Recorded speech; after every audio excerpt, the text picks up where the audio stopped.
I never wanted to marry John. I said yes to the necklace, not to him. Those were my wife's words, written in her own handwriting, hidden in a journal I was never supposed to find. My name is John Mark, and 5 years ago, I thought I'd found my forever. Today, I learned forever was built on a lie that cost me $10,000 and half a decade of my life. Please, before we continue, don't forget to like, share, and subscribe.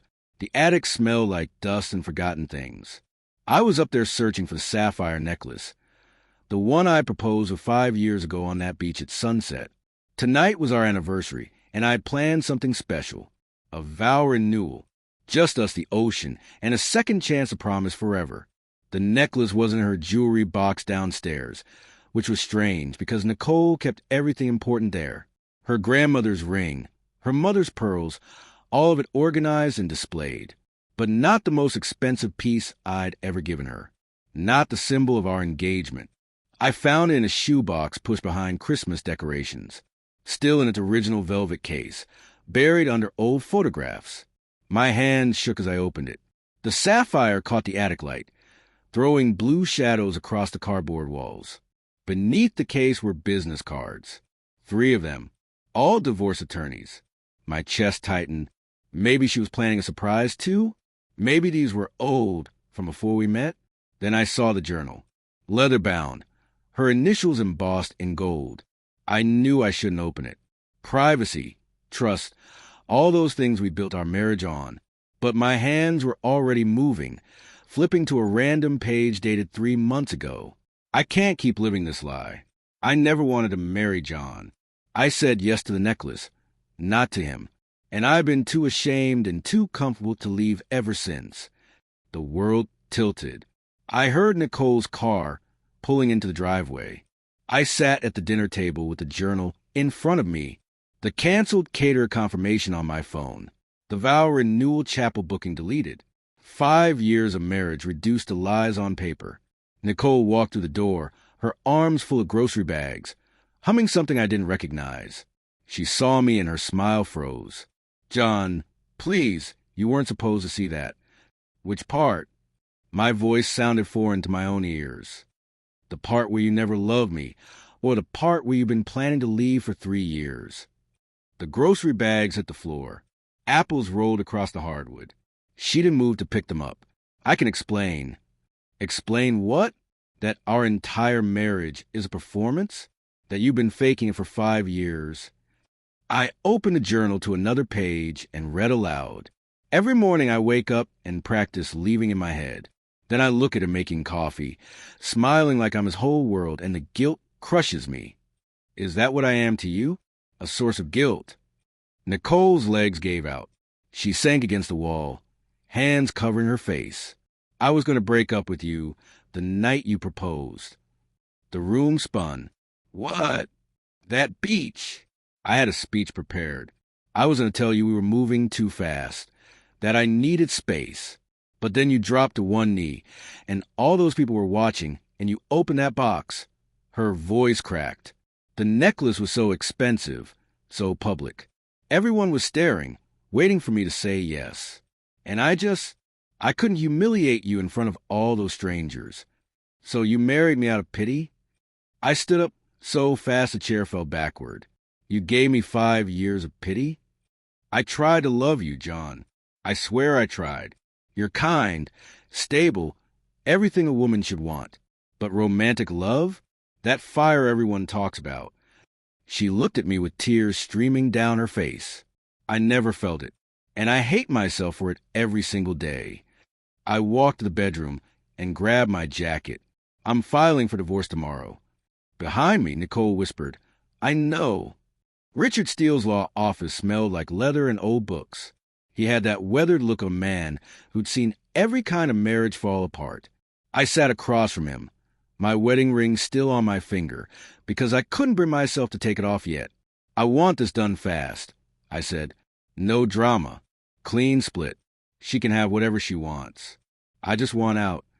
Richard pulled a file from his desk drawer and slid it toward me. Actually, Mr. Mark, your wife consulted with us 7 days ago. The words hit me like a physical blow. What? I can't share specifics of her consultation, but I can tell you she was here. She asked about annulment procedures. He paused, choosing his words carefully. She inquired whether expensive engagement gifts could be considered financial manipulation or coercion in court. My laugh came out bitter. Manipulation? I saved for 2 years to buy that necklace. I wanted to give her something beautiful.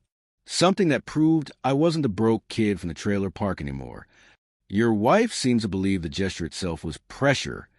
Richard leaned back in his chair. Mr. Mark, I've been doing this for 30 years. This case isn't about the necklace. It's about something deeper. Has your wife ever mentioned trauma? Family history? I thought about it. Nicole rarely talked about her father. He'd left when she was 12. Her mother Patricia never remarried, worked 2 jobs, raised Nicole and her sister Diana alone. But trauma? Nicole had always seemed fine. Happy even, or what I thought was happy. She's been in therapy, I said slowly, for 3 years. She never told me what for. Said it was just general wellness. Richard made a note. You should prepare for a potentially complicated proceeding. If she claims coercion, this could get messy. I'd recommend. My phone rang. Diana Thompson, Nicole's sister. I almost didn't answer.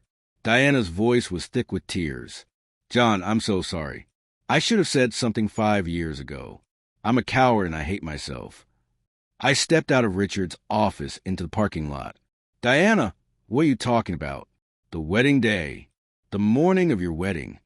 She was sobbing now, barely coherent. Nicole had a panic attack in the bridal suite.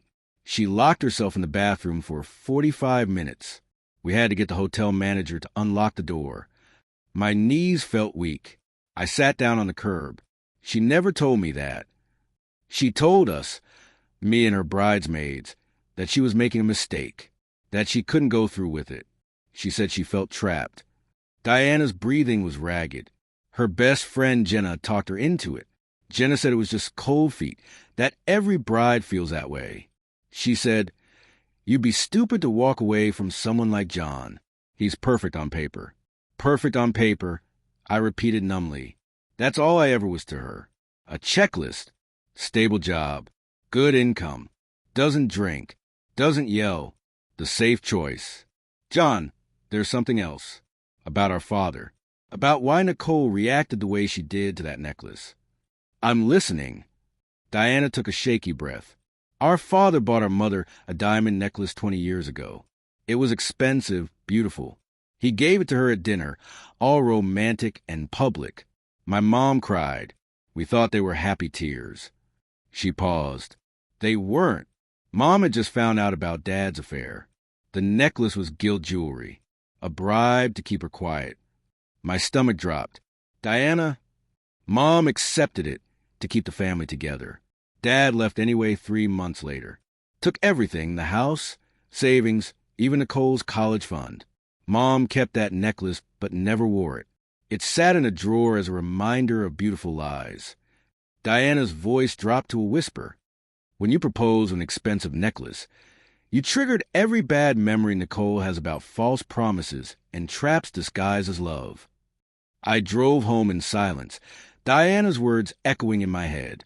When I pulled into the driveway, I knew something was wrong before I even opened the door. Nicole's car was gone. The house felt hollow. My phone buzzed. Bank alert. Our joint account had been drained by exactly half. $47,000 withdrawn. I ran inside. Her closet was half empty.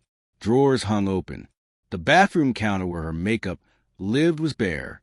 I checked every room like a madman, looking for a note, an explanation, anything. On my pillow, I found a sapphire necklace. The velvet case was open, the jewel catching the afternoon light. Beside it, a folded piece of paper. My hands shook as I read. John, I'm not taking this because I never wanted it. I'm leaving because you deserve someone who chooses you, not someone who feels imprisoned by their own cowardice. The money is mine to start over.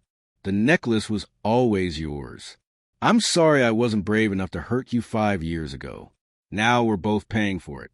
You gave me 5 years of devotion. I gave you 5 years of deception. We're even, and I sank onto the bed, the necklace cold in my palm. $10,000. 2 years of saving. Every overtime shift, every skipped lunch, every dollar pinch because I wanted to prove I'd made it. That I wasn't my deadbeat father who left my mother with nothing. That I could give someone everything. And it meant nothing.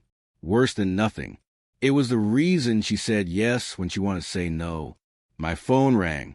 Unknown number. Mr. Mark? This is Patricia Thompson, Nicole's mother. We need to talk. I'm coming over.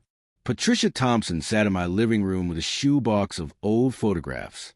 She looked older than I remembered, lines around her eyes deeper. She'd brought the necklace, the one her ex-husband had given her 20 years ago. Nicole never told you about her father, did she? I shook my head. Patricia opened the shoebox and pulled out a photo, a family of four at dinner. Nicole couldn't have been more than 12, still baby-faced and smiling.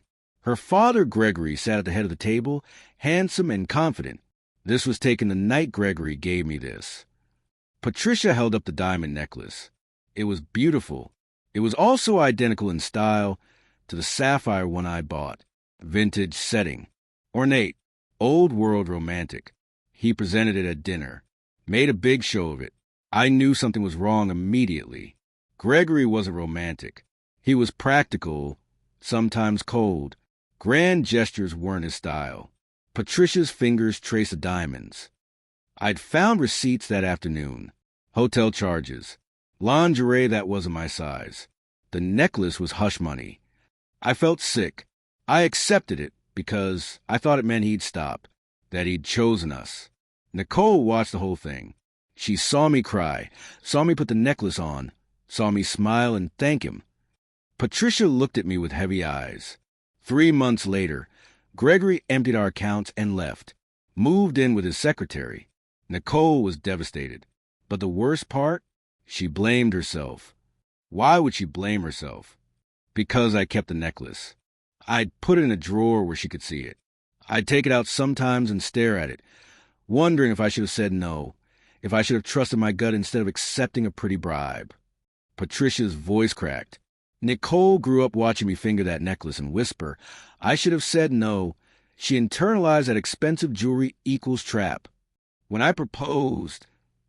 you propose an expensive necklace on a public beach, you recreated her worst childhood memory without knowing it. Patricia pulled out another photo. Nicole at 18, staring at the camera with guarded eyes. She has PTSD, John. Clinical. Diagnosed PTSD from watching her family fall apart over gilt jewelry. Dr. Sarah Wellington's office was calming in that deliberately therapeutic way. Soft lighting. Neutral colors. A white noise machine humming in the corner. Nicole had signed a release before she disappeared, giving her therapist permission to speak with me if I ever came looking for answers. Mr. Mark, did your wife ever refuse to wear the engagement necklace? Always. I thought she was being careful with it. Didn't want to lose or damage it. No. Dr. Wellington folded her hands. She couldn't physically put on without having a panic attack. The few times she tried, she experienced chest pain, difficulty breathing, and dissociative episodes. Dissociative episodes? Her mind separates from her body as a protection mechanism. It's common in trauma survivors when they encounter triggers. Dr. Wellington pulled out a file. Nicole has been seeing me for 3 years, working through what we call coercion-based trauma response. She's been trying to work up the courage to tell you the truth about the proposal. I leaned forward. Then why didn't she? Why stay silent for 5 years? Because she developed what we call debt-based imprisonment. You were so kind, so devoted, so perfect as a husband. She felt she owed you love. Every day she stayed was her trying to pay off that debt. But you can't manufacture romantic love through obligation. Dr. Wellington's expression was gentle. Nicole has been in immense psychological pain. The guilt of not loving you the way you deserved was eating her alive. I just wanted to make her happy. I know, but your devotion became a cage. The more you gave, the more trapped she felt. It's a cruel irony. Dr. Wellington reached into her desk and pulled out a sealed envelope. Nicole wrote you this letter during a session 6 months ago. She asked me to give it to you if you ever came looking for answers. She knew this day would come. The envelope was heavy in my hands. Nicole's handwriting on the front. For John, when he finally knows. I sat in my car in the parking lot and opened the letter. It was dated 6 months before our anniversary, before everything fell apart, before I found the journal. Dear John, by the time you read this, you'll know the truth. I want you to understand it wasn't a slow fall out of love. I never fell in love with you to begin with. Every morning for 5 years, I've woken up and practiced leaving in my head. I'd imagine packing my bags, writing a note, driving away. Then I'd look at you making coffee, smiling at me like I'm your whole world, and the guilt would crush me. You've never done anything wrong. You're patient, kind, generous. You're everything a woman should want. But I'm broken, John. When you gave me that necklace, you didn't know you were handing me my childhood trauma wrapped in velvet. I dissociated that night on the beach. Do you know what that means? My mind left my body. I watched from somewhere else as my mouth said yes, but I wasn't the one speaking. By the time I came back to reality, you were putting the necklace on me and everyone was cheering. I couldn't take it back. I've stayed because leaving would make me the villain, the woman who married a good man for comfort and security, then abandoned him. But staying makes me a liar, and I can't lie anymore. My grandmother married a man she didn't love. My mother did the same. I swore I'd be different. Then I became them. 3 generations of Thompson women, choosing wrong for the right reasons. I know you'll hate me. Please do. It's easier than the truth. I wish I'd been strong enough to say no when it mattered. I'm sorry for stealing 5 years of your life. Nicole. My phone buzzed. Text from Diana. Nicole's in the hospital. Sacred Heart. It's bad. Please come. The hospital hallway smelled like antiseptic and fear. Diana met me outside Nicole's room, her eyes red and swollen. She didn't try to hurt herself. Diana said quickly, seeing my expression. She had a complete mental breakdown, total psychological collapse. What happened? After she withdrew the money, she drove to our childhood home. It's abandoned now, been empty for years since Mom sold it. She sat in the driveway for 6 hours just staring at the house. Diana wiped her eyes. I tracked her phone when she wouldn't answer my calls. I found her still in the car, unresponsive, eyes open but not seeing anything. I called 911. A doctor approached us. Dr. James Hartley, according to his badge. Mr. Mark, your wife is in acute psychological crisis. She's been carrying trauma and guilt for an extended period, and her mind essentially shut down under the weight. It's a protective response. Can I see her? She's awake. She's been asking for you. Dr. Hartley paused. But I need to warn you about something. She's experiencing what we call dissociative amnesia. She doesn't remember the last 5 years clearly. Her memories are fragmented. My heart stopped. She doesn't remember being married. She remembers facts but not feelings. She knows you're her husband intellectually, but emotionally, it's like meeting a stranger.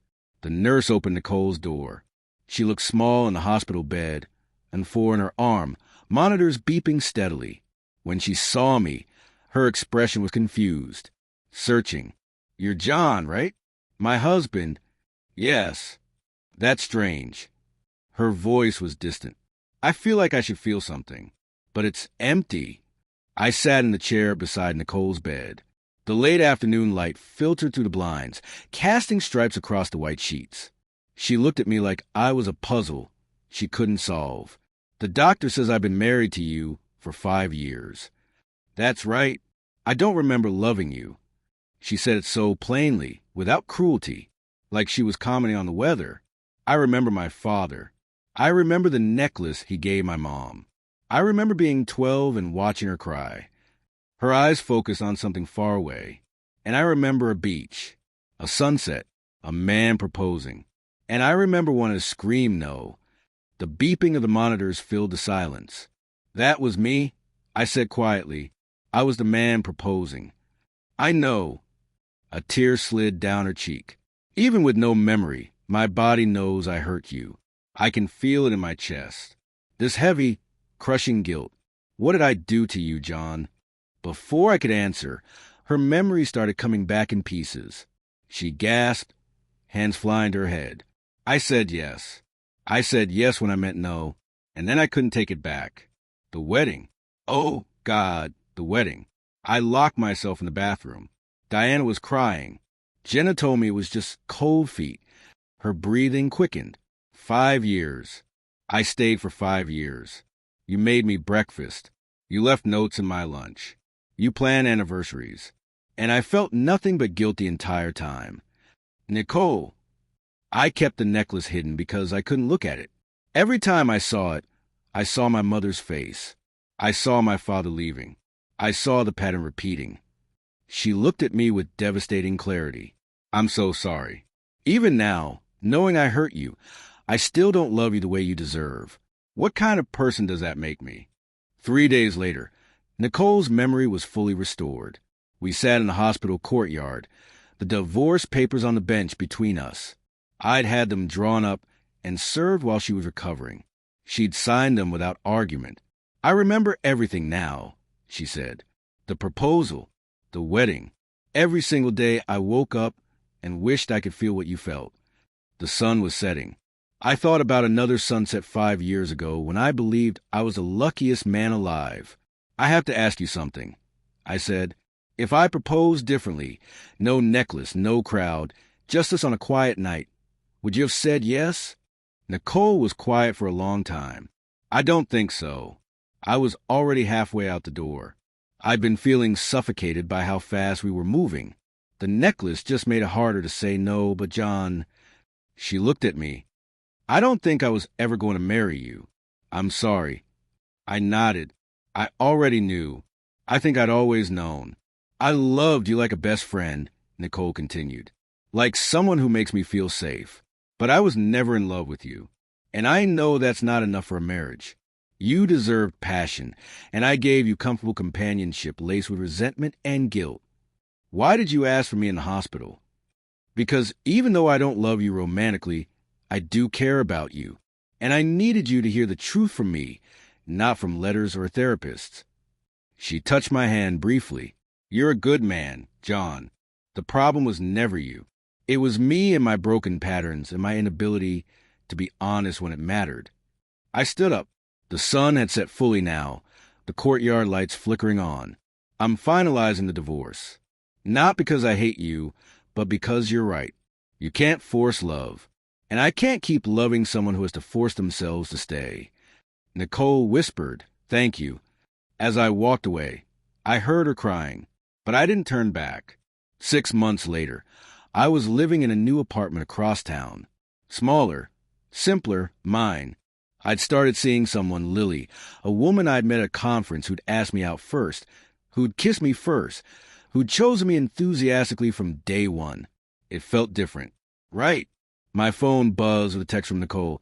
I need to show you something. No drama, I promise. Just closure. We met at a coffee shop downtown.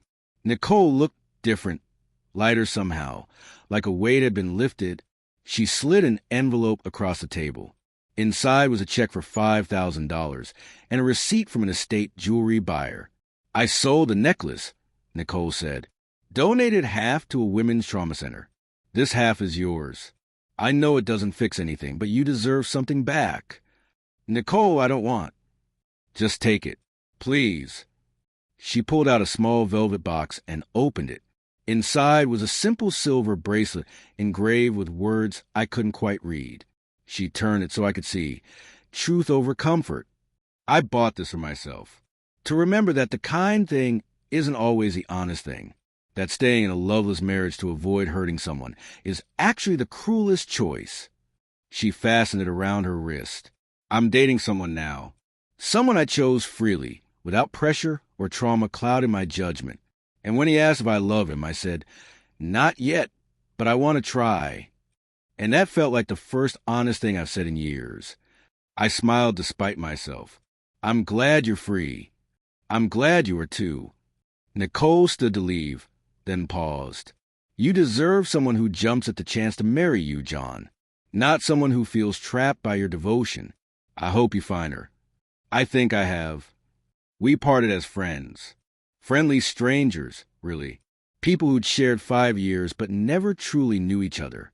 I looked at the check. $5,000 from a $10,000 necklace. A 50% return on an investment that cost me 5 years of my life. I laughed, bitter and free, then tore it into pieces. Some things can't be repaid. Some lessons cost more than money. I drove to Lily's place. She opened the door with a smile, genuine, enthusiastic, real.